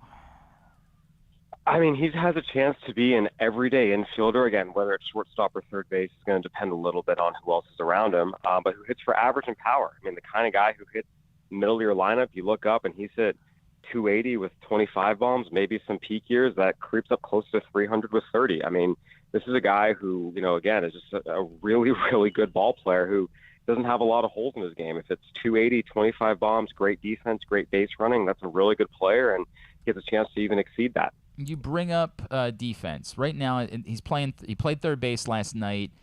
They've been moving him around a bit in the minors, and that might be what they plan to do with him. But going into next year, like when we get the opening day of 2023, ideally, what position do you think Gunnar Henderson should be playing?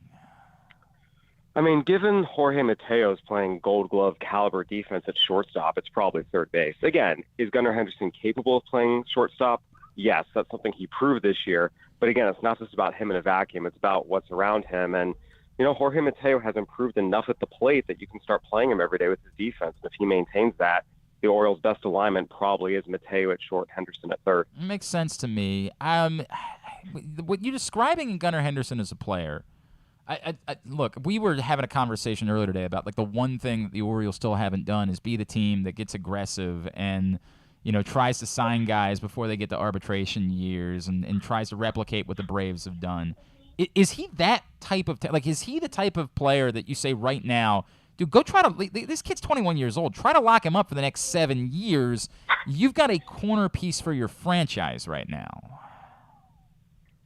Again, he's really, really, really talented. I'll say there's no such thing as a surefire prospect, and even the Braves, keep in mind, they've made a lot of these, locked up extension type of deals, after I had played, at the very least, the bulk of one full season, in the case of Michael Harris, in some cases, multiple seasons, the case of Austin Riley. So I would say that doing that right this very minute is probably a little premature. Again, young player, really, really talented, but all sorts of things can happen. I would give him a year, see how he settles in, see what he's able to do, and then start talking about it. Kyle Glaser from Baseball America is with us here in GCR. It's not my money, Kyle, so I'm willing to spend it, right? Like, that's just the nature of where I am. Go ahead, let's get this thing done. Who cares? It's someone else's problem. What do you have a concern? Like, if there's anything that you had to be critical of Gunnar Henderson about, what would it be if there was something? Yeah, I mean, again, that's the thing. There really isn't one, and that's kind of what makes him such a good player. Is he's just so well-rounded, who does so many good things. I think coming into the year, there was a question of, okay, how realistic is it that he stays at shortstop? And last year, you saw the offensive potential, the offensive promise, but it didn't always translate into performance, and sometimes that disconnect can be, sometimes a little concerning. And he answered both those questions this year. So you've got a young guy who's a really good athlete, who has shown the ability to make adjustments and has tools. There's not really a whole lot to knock him on, and that's a big reason why, we at BA, after extensive discussions with scouts, front office officials, and, data and our own observations, made the decision to place him as our number one prospect in baseball, which is obviously a very, very, very lofty ranking and generally has an exceptionally high hit rate if you look at our precedent.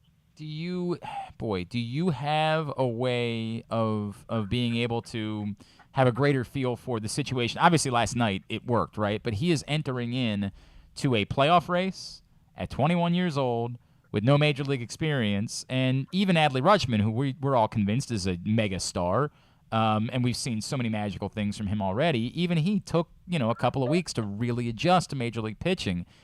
Is there any way for you to have a feel for why maybe Gunnar might be more uniquely suited to be able to be thrown into a situation like this and not have the moment be too big for him? Yeah, I mean, that's really, really tough. I don't know if it's as much a situation of the moment being too big for him as much as it's a big jump. AAA is the highest level in the minors, and even the gap between there and the majors is pretty substantial. There's always an adjustment period. You mentioned Adley Rutschman, Julio Rodriguez, who's probably going to win AL Rookie of the Year, got off to a 6 for 44 start. So, I mean, there's always going to be an adjustment period. It's just a matter of some guys come up and are red hot the first month, and the adjustment period comes the second month. Other guys, slow start, then they figure some things out. So everyone's different. If Gunnar is one of those guys who gets off to the hot start and the adjustment comes the second month, well, that might be good enough to help him push the Orioles into the postseason. So everyone's different, everyone's unique, and we're just going to have to let them play. I think we get obsessed about making predictions of exactly what's going to happen and when it's going to happen. We have to just let these guys play ball. Kyle, the Orioles have now called up 2 separate top prospects in baseball this season. For the most part, I would say that if that happened in another organization, it would probably decimate their highly ranked farm system. But when you look at what the Orioles have, how would you grade their farm system even now without Adley Rutschman or Gunnar Henderson in it? Well, Henderson technically still counts as a prospect for us. He won't graduate until 130 at-bats. I mean, look, if you take Gunnar Henderson out, the Orioles, we have them as the number one farm system in baseball post-trade deadline, and a big reason for that is you have Gunnar Henderson, the number one prospect in baseball. If you take him out of it, they're no longer number one, but again, that's fine. You'd rather have those guys in the majors in a slightly lower-ranked farm system than a higher-ranked farm system, but those guys in the minors not helping the big league clubs. So, I mean, if you were to take him out of it, it's going to fall a little bit, but there's still talent here. Again, you look at Grayson Rodriguez, if he can stay healthy, DL Hall still counts as a prospect for us. Look at guys like Jordan Westberg, and of course, they just add the number one overall pick in Jackson Holliday. I think even without Gunnar Henderson, it's still a pretty good farm system in terms of, top-level talent.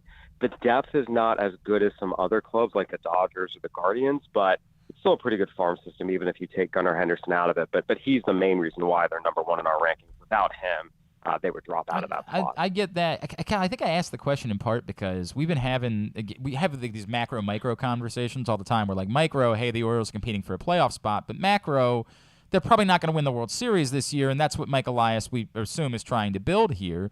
And I keep wondering if we're still looking at a scenario where the bulk of the guys that are going to be part of a potential World Series, championship Orioles team still aren't here yet. That even with now Gunnar Henderson here and Adley Rutschman here, I wonder, you brought up a couple names, Colton Cowser you throw into that mix. Who knows where we are with Heston Kjerstad. I still just sort of wonder aloud if it's more guys who aren't here than guys that are here still as far as the Orioles building the ultimate World Series contending team. I think from a position player standpoint, we're starting to see the group get to the majors again. Austin Hayes, Ryan Mountcastle, Cedric Mullins all showed that they're keepers last year. They've certainly done some good things this year in spurts as well. You add Adley and Gunnar to that. That's a pretty good top 5 to start with. And then that way, you look at the prospects, kind of still in the system. You don't need every single one of them to hit. Only 4 or 5 of them do. You're in a good spot. You look at the Mariners who are cruising to the postseason right now. They had a lot of guys fail. Jared Kelenic failed. Evan White failed. Justice Sheffield failed. But they had enough other guys succeed that they're fine. From a pitching standpoint, that's where the bulk of the guys are still on the way, still going to arrive. So the Orioles have the position player core where you could say, you start to see, a team that could perennially contend for the postseason offensively. And once some of these other guys, get added up, the last 3 or 4 pieces, the pitching staff, the bullpen especially has been exceptional this year. But, we need to see John Means get back healthy. We need to see Grayson Rodriguez come back healthy in the majors. We need to see some of these guys they acquired in trades maybe start to make their way up. So that's where I would say there's still a wave of arrivals to come, and they're going to have to supplement it with free agent signings and some smart trades as well. So the pitching staff is more where it's not there yet. But the position player group, you're starting to see it take shape. Kyle, there's a name you didn't mention in that group, and it's one that we're struggling with right now because the expectations for DL Hall, who's going to be back with the team out of the bullpen, have been pretty enormous internally in Baltimore from Orioles fans. But the more I talk to people around the game, the more I hear, I'm not sure that DL Hall's a quality major league starter. I think he might be a really good relief arm. There are some people that say I think he might be Josh Hader out of the bullpen. But, the expectation has been he was supposed to be a kind of top of the rotation type of guy. Where are you with DL Hall as he's going to be back in the bigs and, presumably in the equation for 2023? Yeah, this is why it's important to not read fan hype blogs regarding prospects and read, credible outlets like ourselves at Baseball America. I mean, we've talked about for years, the health and the control to be a starter have just never manifested. He's been pretty clearly a likely bullpen piece for 2-3 years now. And we've talked about that. We've written that. We've said it, on podcasts. And again, he's a really, really, really talented left-hander with a big arm. You see the stuff, but you got to stay on the mound. You got to throw strikes. That's true even in the bullpen. So, realistically, given his health track record, given his control track record, it's been a bullpen look for the better part of 2 or 3 years now, and we're seeing that come to fruition in the majors. Yeah, I get it. I get it. It's just you can't help but when it's somebody that you've thought of that it's a gut punch. But the good news is, boy, we have to start talking about like a Dean Kramer, a Kyle Bradish, what they're doing at the major leagues this season at some point, don't we? Yeah, Dean Kramer has always been a guy that's kind of been under the radar. I remember when he was in the Dodgers system, Ranch Cucamonga, him and Tony Gonsolin were in that same rotation again. I remember watching them, and Gonsolin was the guy, but Kramer was pretty good. People liked him. A lot of scouts with good track records said, hey, this guy can be a good 4 or 5 starter on a decent team, and we're seeing that. Bradish, we've seen some really, really rough outings. We've seen some good ones. I still am a little concerned about the consistency, whether he's going to really be a starter on a championship team. I'm a little more skeptical of that one. But look, I mean, you can go to battle with Dean Kramer's number 4 or 5 starter. Yeah, you can see that on a playoff team. There's certainly been some teams that have made the postseason with worse back rotation guys, no doubt. And then I just want to wrap, if I could, Kyle, is there somebody else within this system that doesn't get as much attention that you'd say, I'm really high on this particular guy, and I feel like we should probably be talking about him a little bit more than we are? I don't know if there's anyone I'd say I'm, super, super high on, but guys who I think are interesting. Joey Ortiz, the shortstop, is just a really, really good defender who's starting to find his way offensively a little bit. And Daryl Hernandez, another infielder who has always had tools. We're starting to see some production in the lower levels this year. Again, I'm not going to sit here and tell you these guys are going to be superstars, that they're going to lead the Orioles to glory, but they're two good players that have good things going for them, and it would not shock me to see them in the majors playing some sort of role for the Orioles when they're, potentially a championship contender, as you said. Good stuff, Kyle. At Kyle A. Glaser on Twitter is how you follow him. Of course, baseballamerica.com. Kyle, what all can we plug for you? You mentioned podcasts. What all can we get plugs in for? Oh, we've got tons of content up right now at Baseball America. We're rolling out our best tools in the minors, players with the best tools at every single level, as voted on by league managers. Lots of Orioles on there. I encourage everyone to check it out at baseballamerica.com and the next print issue of Baseball America.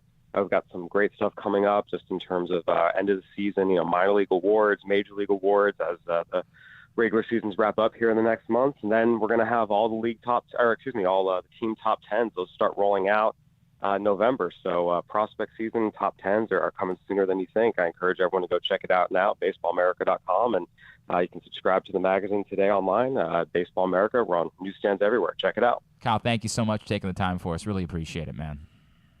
Yeah, my pleasure. Anytime, guys. Kyle Glaser, Baseball America, checking in with us here on GCR. Hey, Kyle, thank you so much for coming on, man. Man, I think it really is fascinating now because I've kept saying over and over again, hey, the Orioles are going to give DL Hall the opportunity to be a starter. But are we inching closer to the answer being that they're not? We've talked about let me go through this list again. Means, Grayson, Tyler Wells. Oh, yeah. Who definitely pitched like a guy that was worthy of, getting an opportunity. Say you want to consider Jordan Lyles. He's got an option. He's given you exactly what you wanted as far as innings are concerned. Austin Voth. I can't. I'm rolling my eyes, but he's pitched well enough to at least put him on this list. I mean, that's nuts, but he has. I can't ignore that. Then throw in Kramer and Bradish. Yeah. Now, that we've listed 7 guys without even listing DL Hall. We're all working under the assumption that the Orioles are going to look to sign starting pitching this offseason. So even if that's just one guy, you're talking about 8 guys that should at least be in the conversation for the Orioles before you even get to DL Hall. And again, somebody would say, well, DL Hall's higher on my list than some of those guys. And not all those guys are guaranteed to be Orioles. The Orioles can say they're going to spend money, but what if they don't sign a pitcher this offseason? Well, then scratch him off the list, of course. Maybe they'd say, hey, if we're going to sign a pitcher, we're not bringing back Jordan Lyles on an $11 million option. So that would scratch him off the list. But I would think they would only do that if they're signing a pitcher. That they just say, hey, we'll sign someone else and not spend $11 million and Jordan Lyles will decline his option. So you're still sitting at 7. What's Austin Voth's contract situation? Good question. I mean, I just genuinely have no idea. It's not something that I've spent a lot. At no point did I consider the possibility. Oh, he's not even through team control yet. Austin Voth is still controlled through 2025. Let's go. We got a weapon. So, again, 7 guys. 7 guys, maybe 8 if they were to both bring back Lyles and sign an outside starter. And then DL Hall in the conversation. I think it's very difficult to do to try to get him on board immediately with the idea that he's a bullpen arm. But what if he pitches in that role for the next month, finds success, and the Orioles say, dude, you're going to be an A bullpen guy for us. You're going to be our primary setup guy for Felix Bautista next season. Would you think about it? I get that it's a weird world when I'm putting Austin Voth in the rotation but not putting DL Hall in the rotation.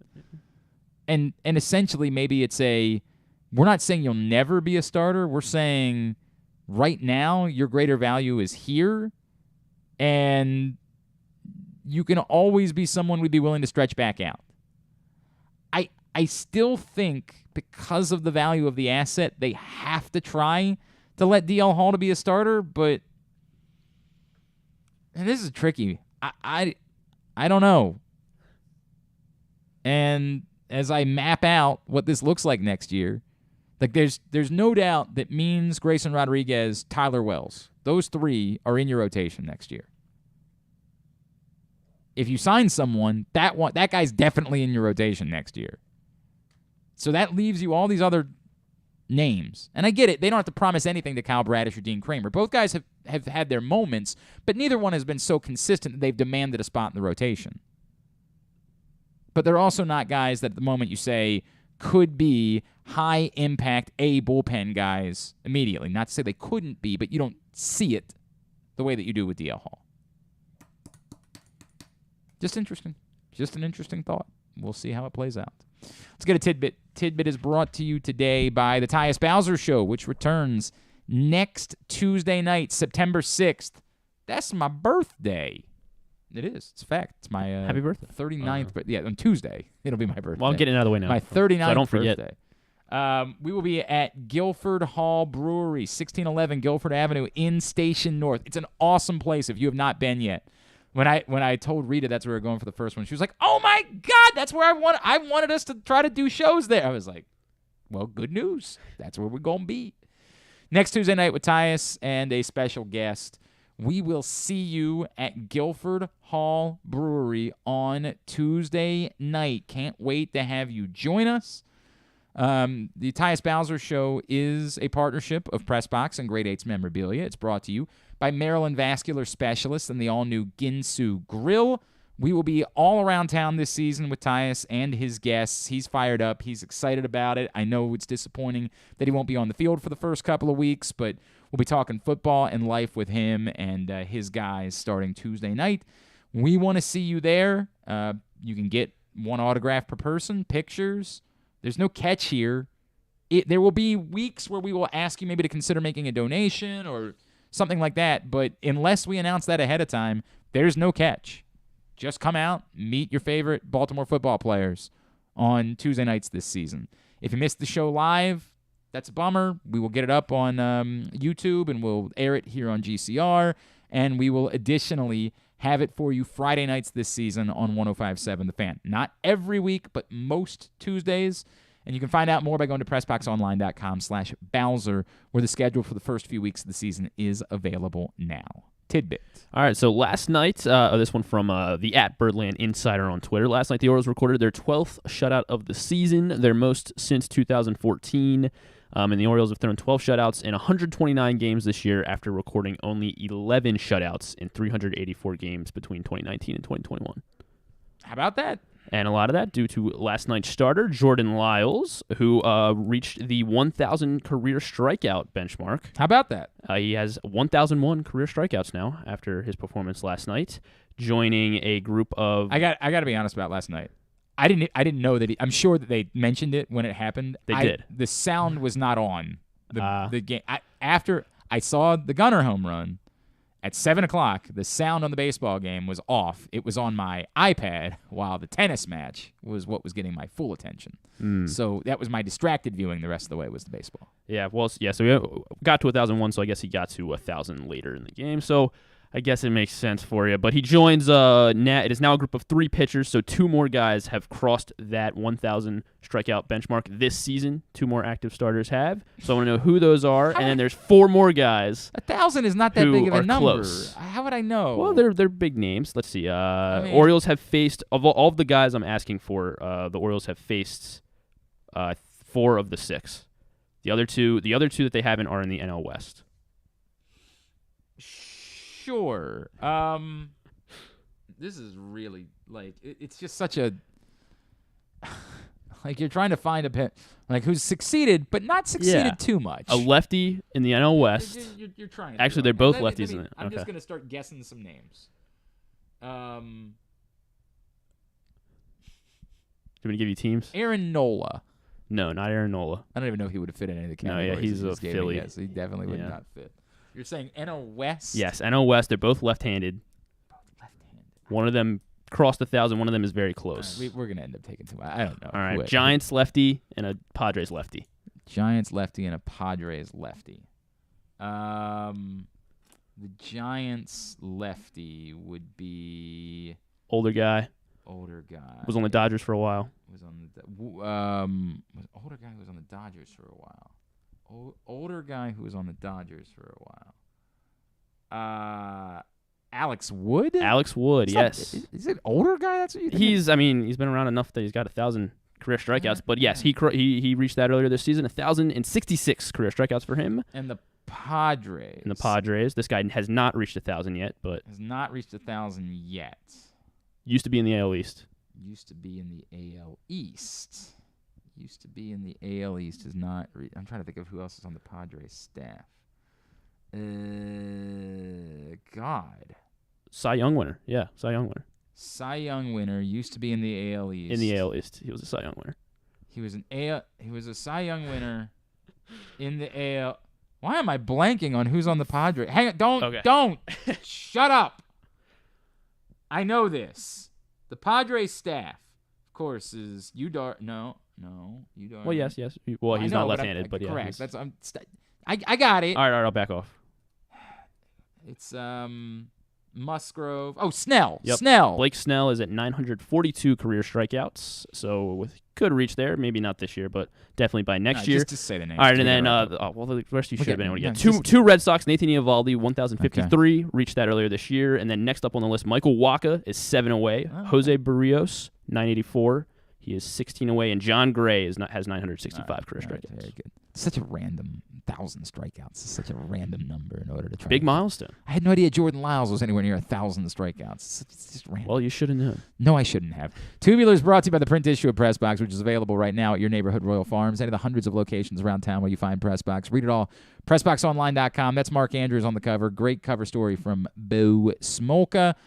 Go pick it up right now or read it all again at PressBoxOnline.com. All right, here's what's coming up tonight, totally tubular-wise. Orioles and Guardians wrap up the series. Kyle Bradish and Shane Bieber, 6 o'clock on Masson. We're just going to go through highlights. ESPN for the U.S. Open.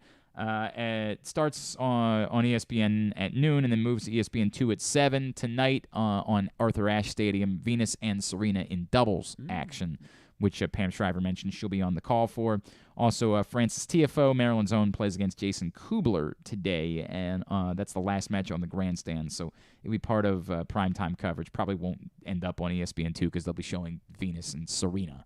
That's just the way that it works, and they'll show Rafael Nadal after that. College football, West Virginia Pitt at 7 on ESPN, Fox, Penn State, Purdue at 8, Big Ten Network, New Mexico State, Minnesota at 9. The rest of it, kind of weak. Go to GlennClarkRadio.com. That's everything else. Go to GlennClarkRadio.com. Not anything non-sports-wise. Not really. New episode of She-Hulk, and then a show called Race for the Championship, which is like Drive to Survive from F1. That was on Netflix, but this is on USA tonight at 10 for NASCAR. No, I'm good.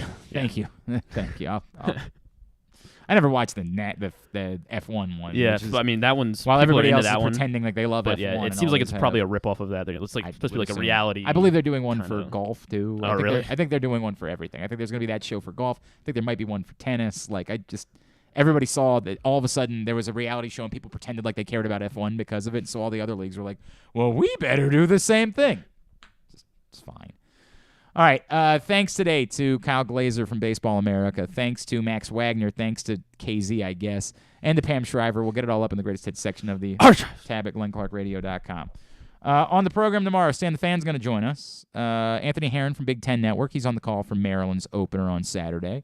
Ben Verlander from Fox Sports will check in. And I feel like there was something else that was tomorrow. We're trying to get to Norfolk. They've been tough the last couple of weeks, but That's not what I thought it was. I thought there was something else that was going on tomorrow that had been mentioned to me, but I don't remember what it was, so I don't know. I'll dance. Thanks to everybody at PressBox, all of our great sponsors and partners, including our friends. Oh, Bo Smolka would be joining us tomorrow, correct? Isn't that hopefully I got to talk to him week? again. Yeah, we're trying to get a time set down. I thought this was the week. Yeah, me too, but we're working on it. Thanks, everybody, PressBox, all of our great sponsors and partners. Glory Days Grill, Royal Farms, Costas Inn, Great 8's Memorabilia, the FanDuel Sportsbook at Live Casino and Hotel Maryland, Maryland Vascular Specialist, the all-new Ginsu Grill, Baltimore Orioles, your local Toyota dealer, buyatoyota.com. Thanks to Griffin at Griffin_Bass. Follow us, Twitter, Instagram, and TikTok at Glenn Clark Radio. Have a great Thursday night. Go Birds. Duke sucks. Ohio State sucks, too. If you're with us on video, give us a minute. Then come back and find us. If you're with us on audio, do nothing.